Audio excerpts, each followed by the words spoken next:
Halo Shalom.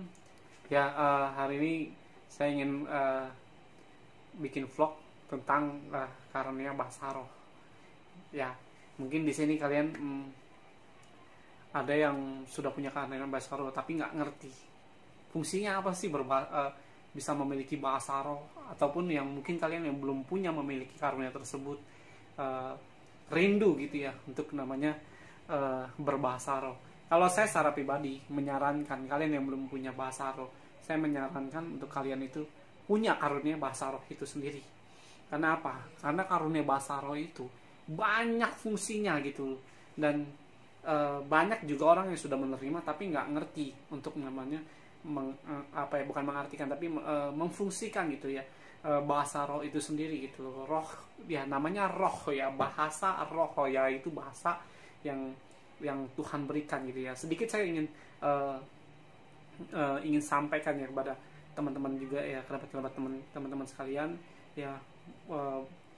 Boleh baca dulu firmannya di 1 Korintus 14 ayat pertama mungkin sampai 15, mau sampai habis ya terserah ayatnya ya. Kalian boleh baca dulu karena dasarnya dari firman itu sendiri ya. Bahasa roh itu adalah baptisan Roh Kudus ya. Baptisan itu ada 3 ya. Ada baptisan air, baptisan api, baptisan Roh Kudus. Saya tidak akan bahas 2 ini, tapi saya akan mengupas tentang mau sharing tentang karunia bahasa roh ini gitu ya. Jadi baptisan Roh Kudus itu ditandai dengan berbahasa roh gitu.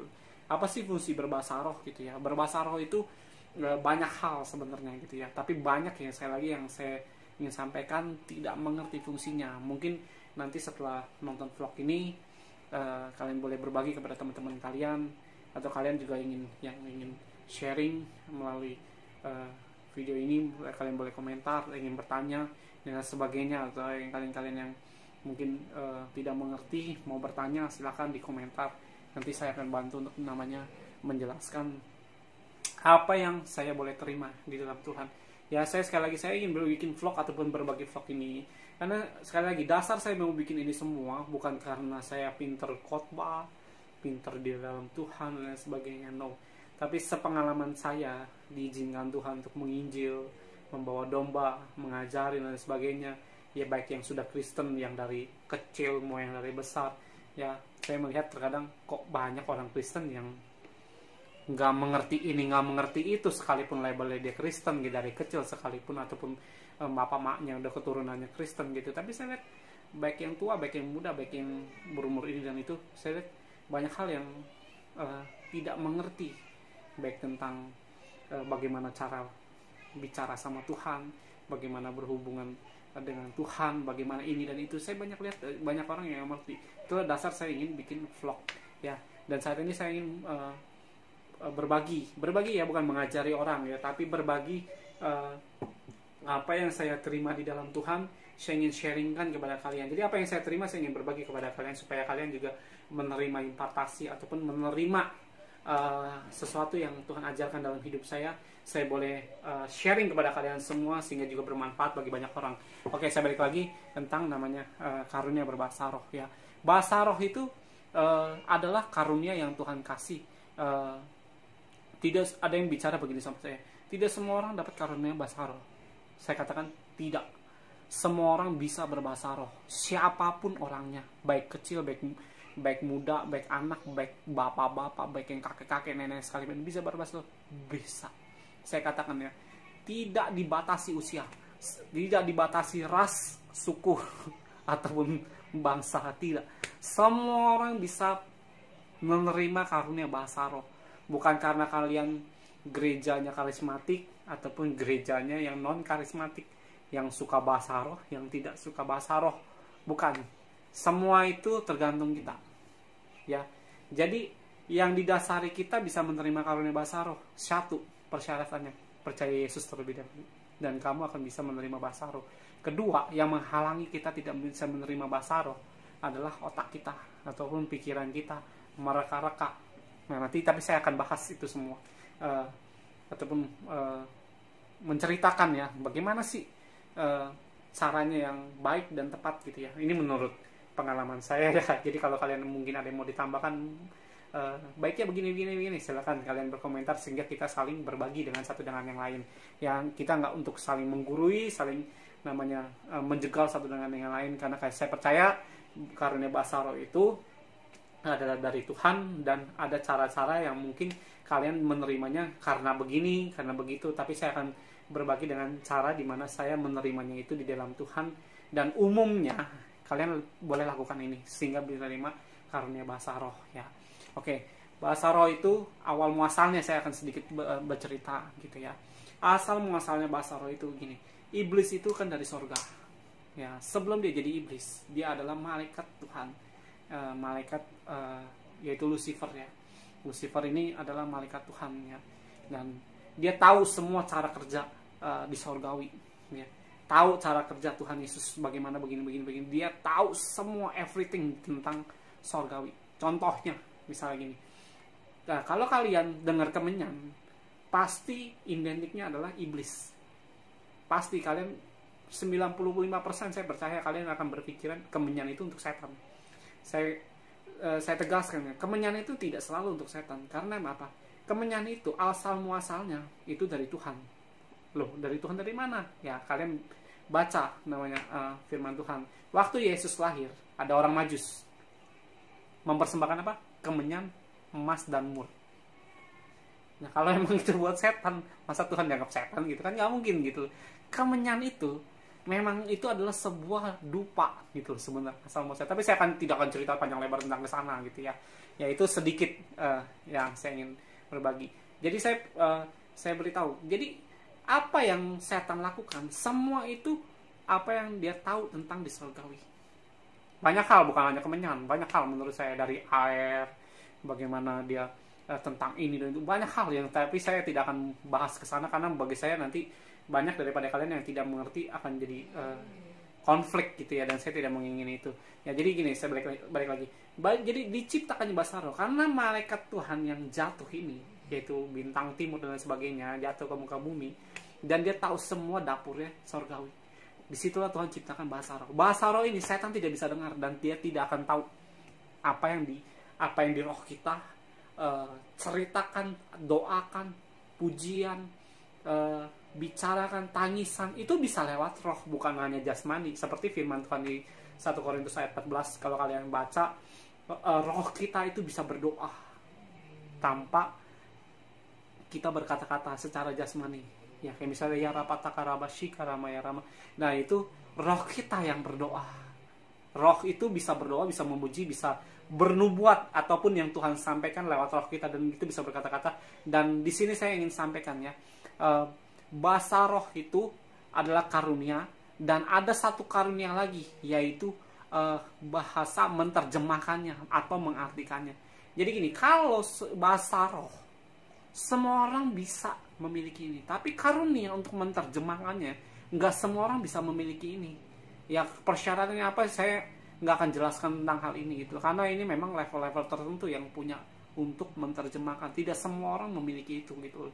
Tapi kalau yang karunia bahasa roh yang dimana di sini yang akan saya sharingkan gitu ya, tidak dibatasi oleh apapun ya. Semua orang bisa memiliki itu semua.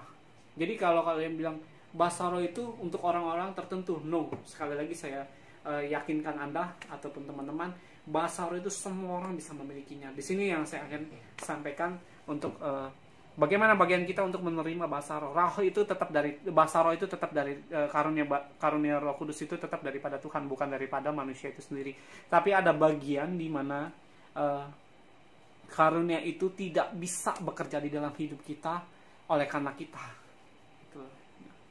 Apa aja sih yang menjadi bagian-bagian kita jadi kayak menolak karunia itu sendiri? Pertama, otak. Kita banyak pikir, menerka. Sepengalaman saya seperjalanan dalam kekristenan, kalau orang yang akunting ataupun orang yang punya logikanya kuat ya, akan sulit untuk menerima bahasa roh ini. Sepengalaman ya, tapi nggak semua orang mengalami itu. Ada yang bisa mengalami itu, semua tergantung daripada, terkadang Tuhan mancing-mancing kita juga ada. Itu untuk namanya berinteraksi dengan Tuhan. Contohnya siapa? Saya menerima bahasa roh itu 1 tahun setelah saya terima Yesus. Saya baru menerima namanya bahasa roh gitu. Nah, di sini yang saya ingin sampaikan pada teman-teman ya, ada tips-tips yang mungkin kalian boleh ikuti gitu ya, atau kalian boleh berdoa terlebih dahulu, itu terserah, whatever gitu ya. Yang penting kalian punya namanya konektivitas sama Tuhan itu sendiri. Sampai kalau kalian nggak punya konektivitas ataupun tidak punya rasa kepercayaan, yang nggak mungkin kalian akan menerima karunia itu. Karena apa? Dasar untuk menerima karunia firman karunia-Nya Tuhan, apapun bentuknya, urapan kah, atau bahasa roh kah, ataupun ini itu, ataupun kuasa, mujizat dan sebagainya, didasarkan semua satu, percaya terlebih dahulu, baik itu kepada Yesus, baik kepada setiap rencananya Dia atau apa yang Dia sampaikan gitu ya. Oke, di sini saya akan bahas jadi bagi kalian yang belum menerima bahasa roh ya, saya sarankan kalian minta ini semua, karena penting adanya, dan menurut saya ini berfungsi ataupun banyak fungsinya gitu loh ya. Jadi kalau kalian mau menerima bahasa roh, apalagi tanggal 21-22 kemarin kan, atau 21-22 kemarin, saya lupa, itu kan kenaikan Tuhan Yesus, biasanya 10 hari kemudian banyak tuh gereja-gereja dulu ya, sekarang karena lagi banyak streaming ya, tapi menurut saya tidak dibatasi oleh karena streaming dan sebagainya. Menurut saya bisa bekerja dalam sampai hari ini pun menurut saya dengan yakin dan percaya bahwa karunia bahasa roh itu tetap bisa tercurah gitu ya. Jadi mau 10 hari setelah Tuhan Yesus naik kah, mau 20 hari, mau sebulan, mau setelah 3 bulan, kayak menurut saya karunia bahasa roh itu tidak ditentukan, tidak dibatasi oleh karena hal-hal tersebut. Kapanpun, apapun, dan dimanapun ya, menurut saya karunia bahasa roh itu tetap bisa dicurahkan gitu kan. Jadi jangan liturgi, ataupun liturgi itu dalam arti kalian mesti 10 hari nih karena di firman Tuhan begini. No, menurut saya everything bisa dilakukan oleh Tuhan gitu. Segala sesuatunya itu bisa dilakukan oleh Tuhan kapanpun, dimanapun, dan waktunya terserah Tuhan.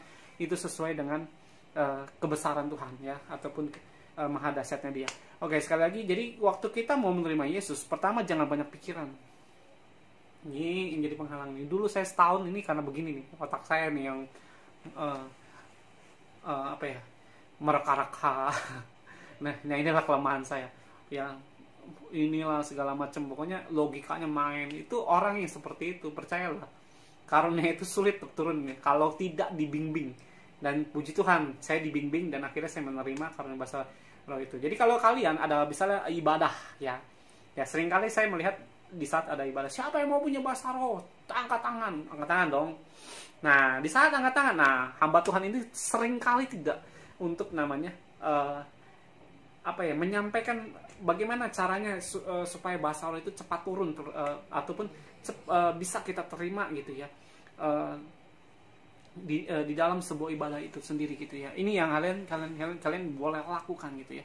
Dan tapi banyak saya lihat walaupun sudah dikasih tahu tapi tetap banyak yang gagal menerimanya.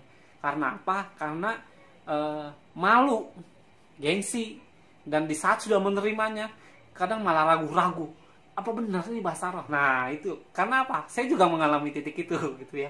Di saat saya sudah menerima bahasa roh itu, jadi suatu ibadah, siapa yang mau menerima bahasa roh, angkat tangannya, dan firman-Nya, hari ini juga kita akan terima karunia bahasa roh itu. Wah, saya angkat tangan. Saya bilang begitu, Tuhan, saya ngotot waktu itu, saya mengingini itu Tuhan. Saya bilang begitu sama Tuhan. Dan kalian kalaupun mau karunia ini gitu ya, jangan kalian tahan-tahan atau hentikan. Kalian harus sedikit nggak tahu malu ya, tanda kutip ya, ataupun sedikit membuang rasa malu itu sendiri, atau gengsi, ataupun ketakutan kanan kiri sebelah denger. Kalian harus terlebih dahulu buang itu semua terlebih dahulu. Kalau kalian sudah bisa melewati level ini ataupun permasalahan ini, saya percaya 99% kalian akan terima karunia itu gitu. Jadi kalian harus pertama-tama,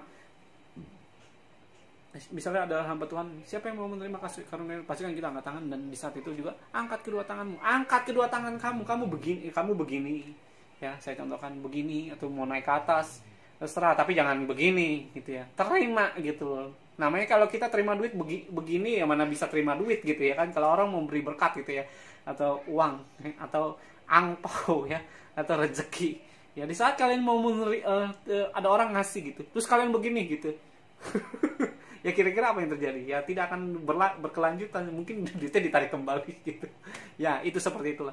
Jadi kalau misalnya angkat tangan kalian, angkat tangan kalian, buka. Kalau kalian yang saya bilang tadi, yang mungkin rasa malunya sudah disingkirkan, angkat tinggi-tinggi dan jangan lihat kanan kiri.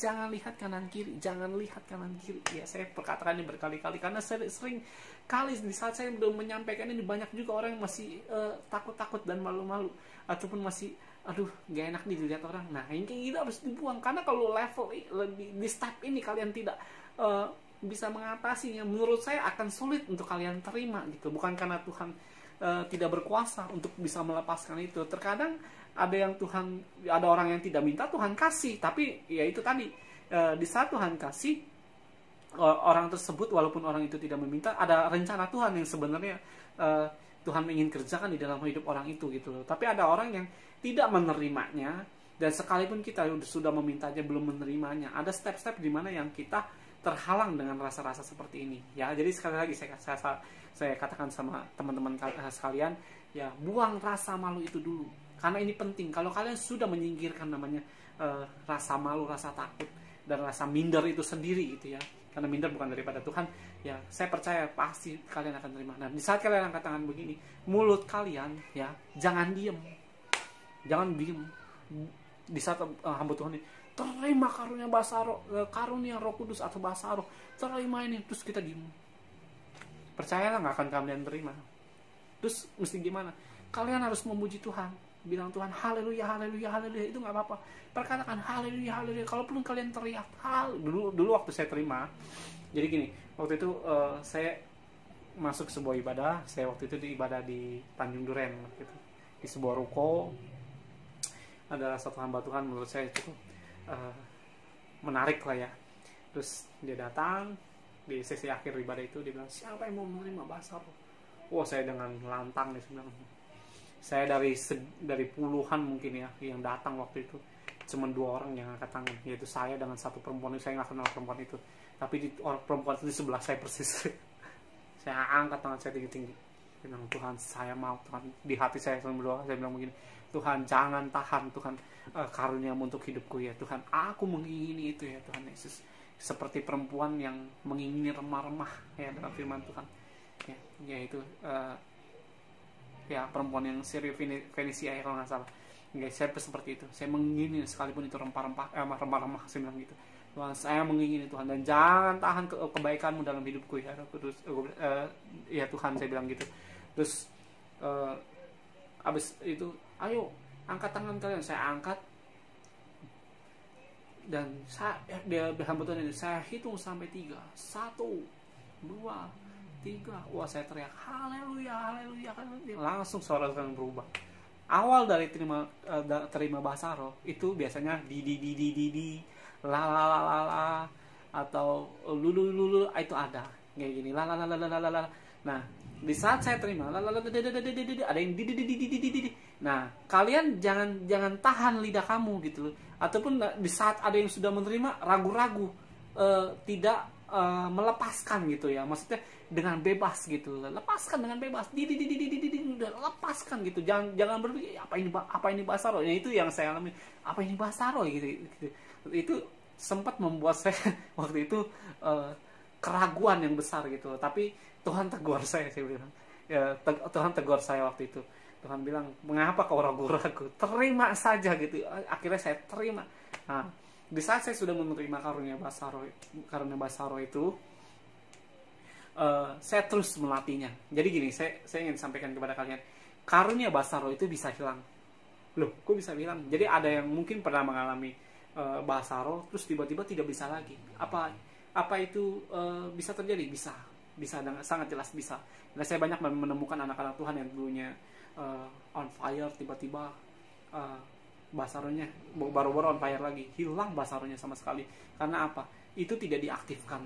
Bisa aja karena ibadahnya tidak ada karunia bahasa roh, sehingga bahasa roh itu terus harus dilantangkan, entah hari-hari kalian, entah dalam setiap pekerjaan kalian. Jadi gini loh, bahasa roh itu nggak harus kalian dalam sebuah ibadah, enggak.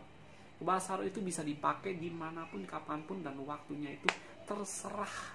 Dan biasanya Tuhan bisa bicara dalam, misalnya saya lagi nyetir, tiba-tiba saya bisa Tuhan mau ngomong dulu, saya langsung berbahasa roh. Tuhan ini mau ngomong apa ya gitu. Saya tiba-tiba berbahasa roh aja gitu. Dan di sini saya ingin menceritakan gitu ya kesaksian yang tentang berbahasa roh ya.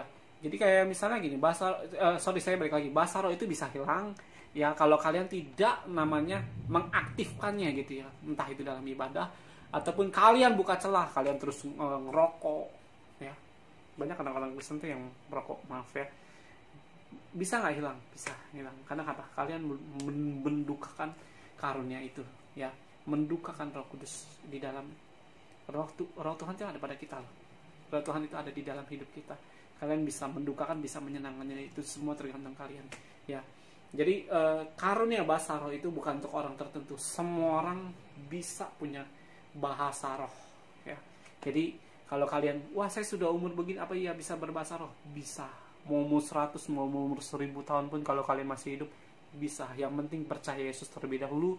Dan cara-caranya seperti saya perkatakan, terus waktu kalian angkat tangan, nyanyi, jangan diam, nyanyi apapun terserah, mau puji Tuhan, Tuhan baik, Tuhan baik, Tuhan baik, Yesus baik, Yesus baik, Yesus baik, terserah, terus dengan itu, terus. Dan otak kamu jangan berpikir, jangan pakai otak gitu. Ingat ya, di dalam Tuhan itu jangan pernah pakai otak, jangan pernah pakai otak, itu menghalangi pekerjaan Tuhan. Kenapa? Tuhan tidak bisa diukur dengan logika kita, tidak bisa, sangat tidak bisa. Kalau ada anak-anak Tuhan, wah ini Tuhan, ada anak-anak Tuhan seringkali waktu komentar, wah ini masuk di akal. Saya bingung saya dengan orang-orang yang seperti itu. Pekerjaan Tuhan itu menurut saya tidak bisa dimasuk akal secara logika manusia, nggak ada menurut saya.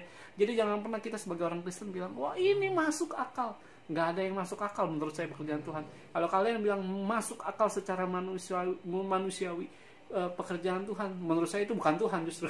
Karena apa? Pekerjaan Tuhan, kalau kalian baca Alkitab ya, Yesus membuat mujizat, nggak ada satu pun yang masuk akal. Jadi bagaimana mungkin kalian bilang ini masuk akal gitu? Jadi nggak ada yang masuk akal menurut saya. Jadi saya balik lagi ya, Roh Kudus itu jangan pakai akal, buang. Kayak kalian kosongkan pikirannya.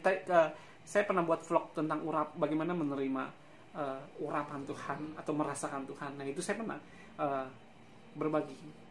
Pikiran itu kosongkan dan fokus saja sama Tuhan. Hati kamu kosongkan, pikiran kamu kosongkan, dan konsentrasi sama Tuhan.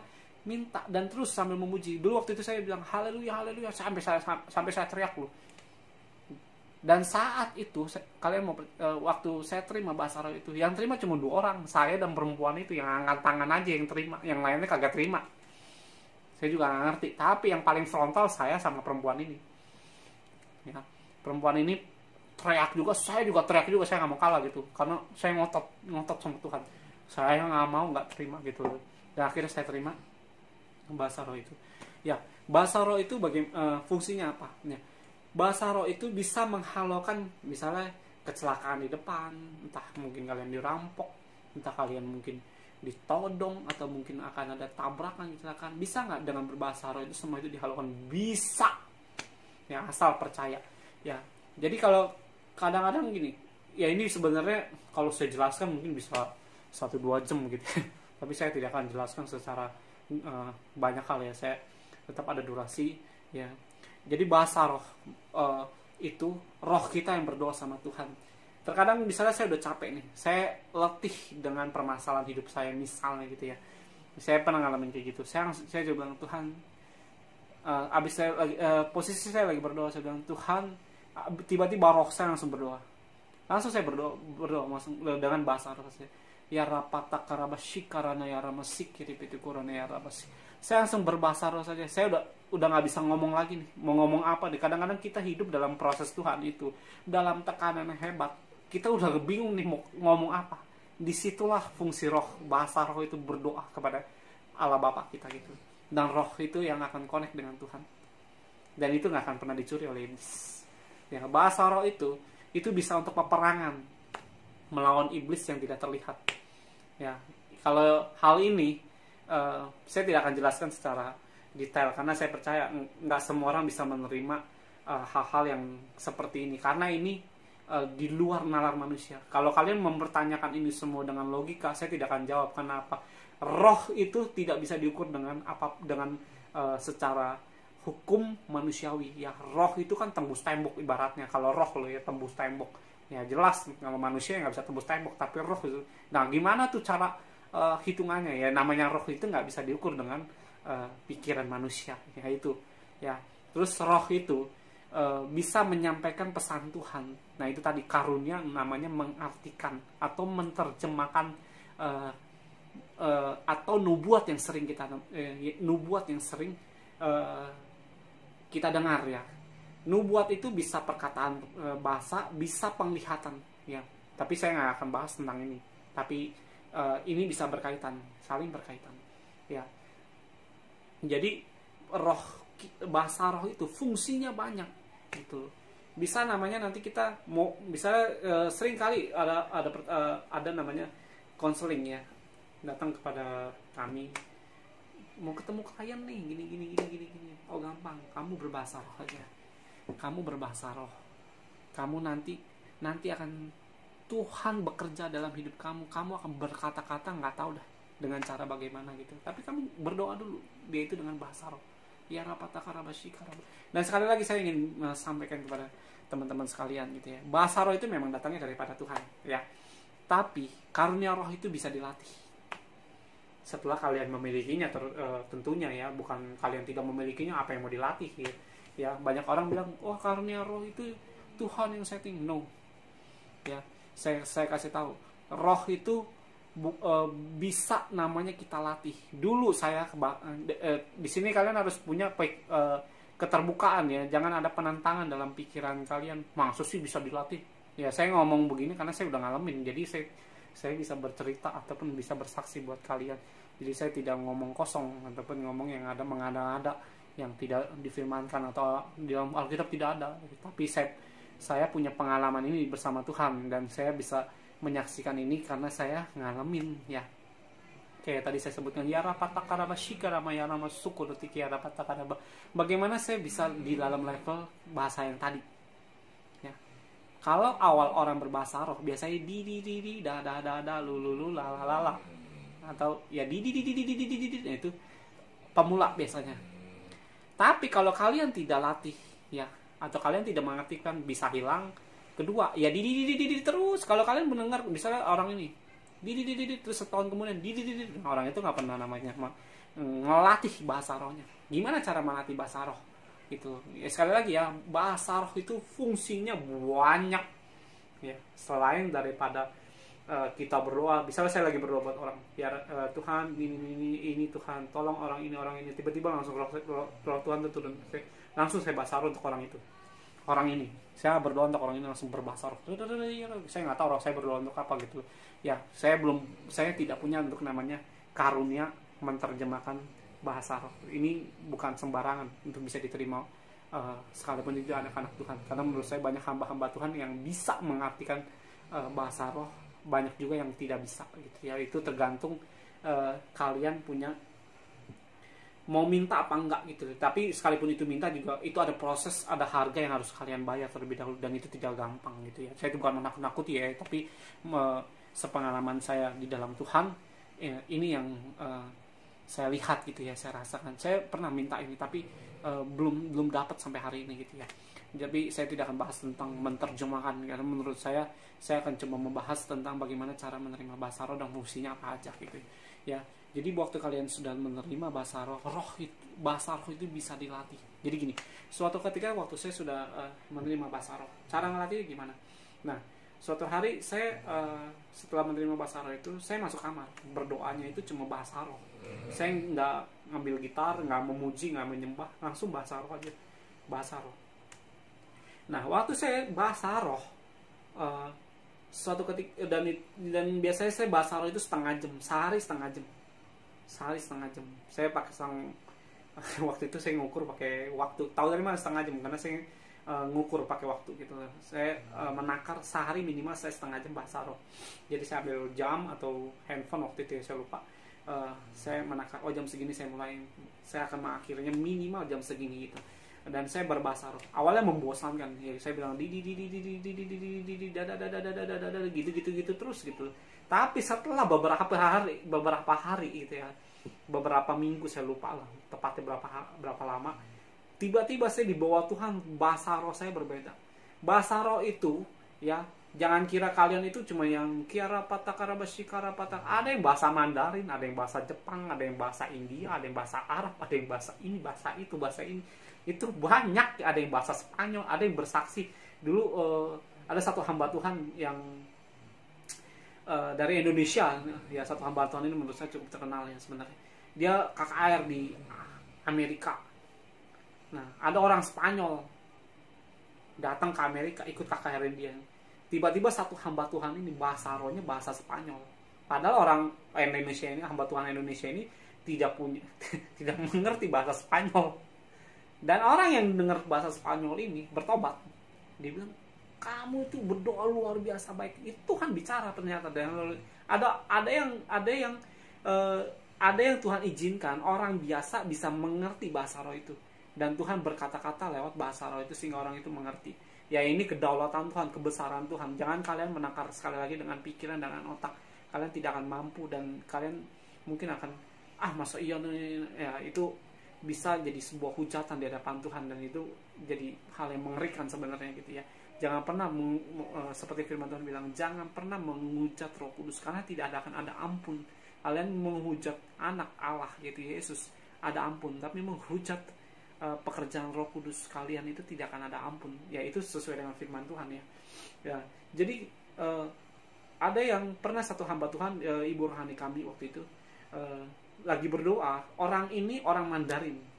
Kejadiannya mirip seperti apa yang tadi saya sampaikan kesaksian di awal.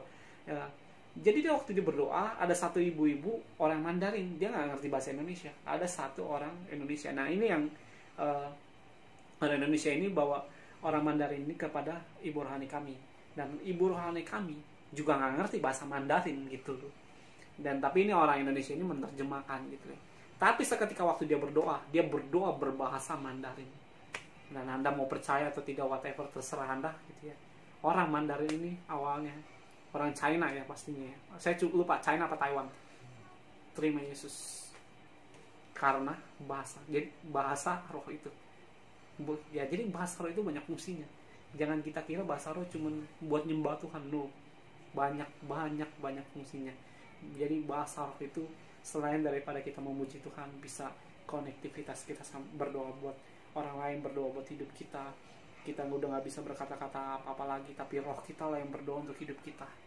Gitulah. Jadi jangan seperti yang saya sarankan dari awal ya, jangan tidak memiliki karunia ini, karena ini berfungsinya banyak hal dan itu menguntungkan sebenarnya buat hidup kita secara rohani, bukan jasmani saja. Jasmani kamu diuntungkan, rohani kamu jauh lebih diuntungkan. Jadi kalau kalian tidak punya bahasa roh ini, saya sangat menyayangkan hal itu aja gitu. Tapi kalau itu terserah kalian mau percaya dengan ini atau itu tidak, itu pilihan kalian. Tapi di vlog ini saya ingin berbagi fungsi ini gitu ya. Tapi kalau kalian ingin bertanya, sebenarnya banyak hal yang bisa disampaikan melalui vlog ini tentang karunia-karunia bahasa roh ini gitu ya. Ya, jadi sebaiknya yang belum memiliki, minta sama Tuhan, karena karunia ini gratis dan bisa dimiliki oleh siapapun gitu ya. Ya, oke, sampai di sini aja tentang karunia bahasa roh.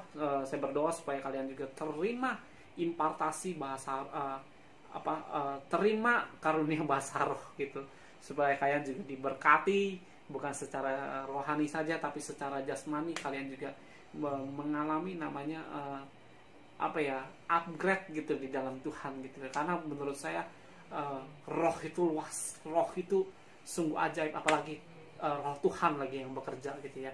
Jadi oke, sampai di sini aja. Salam satu roh, mengenal Yesus itu luar biasa.